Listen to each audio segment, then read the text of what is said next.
bankable actor to say yes to this. And that bankable actor will likely agree to be in your project because they like you.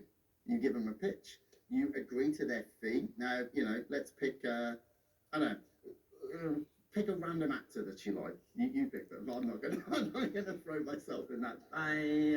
Hey, let's go big. Let's go with one of the Chris's. Let's go with Chris Pine. Okay, Chris Pine. Okay, so I get Chris Pine's agent on the phone, and I say to Chris Pine's agent, I've got a script, we've got the money.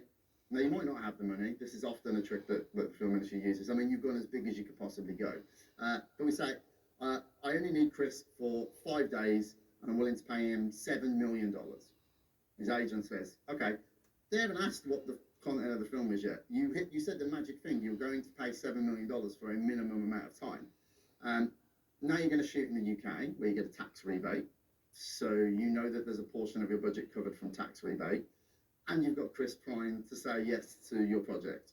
Now you can go to a sales agent or a distributor, and you can get what's called the North American pre-sale. And the North American pre-sale will complete your budget. Now you take the tax credit and your North American pre-sale to a cash flow facility, and you say, here you go, Chris Pratt's in, this is the shooting date, and they will lend you 80% of that total that you've made. And then you can go and make your film. And they will take the 20% when you complete the film and hand it in, and the pre-sale goes through, and the tax credit goes through.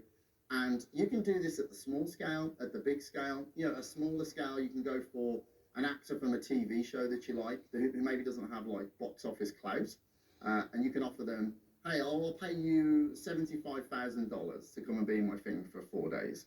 And that actor says yes. That gets you a North American pre-sale of 300,000, 500,000. You couple that with a UK tax credit of say 22%. So now you're in, I've got about 700 grand to play with. You go to a cash flow facility, they'll lend you 550,000.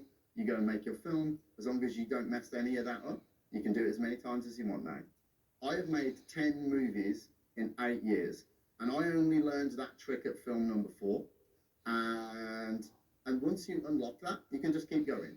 And the sad thing is that every time you've seen Six-Headed Sharkzilla or whatever, that's what they did. And the quality of the script that you worked on for 10 years isn't cared about. And that there is a top-down issue, right? And so this brings us back to where I started. The distribution is fundamentally broken because... Right, yes, back full circle to that point. Yeah, for you to achieve those things that I just said, you have to appeal not to the audience, not to what the consumer wants, not to what's in the zeitgeist or what is true to you as a storyteller. You have to appeal to the distributor specifically. And that will be somebody who doesn't have your love and passion for movies 9 times out of 10.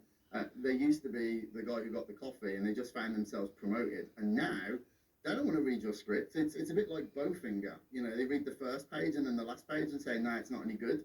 What they actually care about is that you bring them a package, and that package might have this actor from that CW show, this is the budget, this is the pre-sale, boom. You can then take that pre-sale back to your cash flow out with your tax credit, and now your film is greenlit. And you can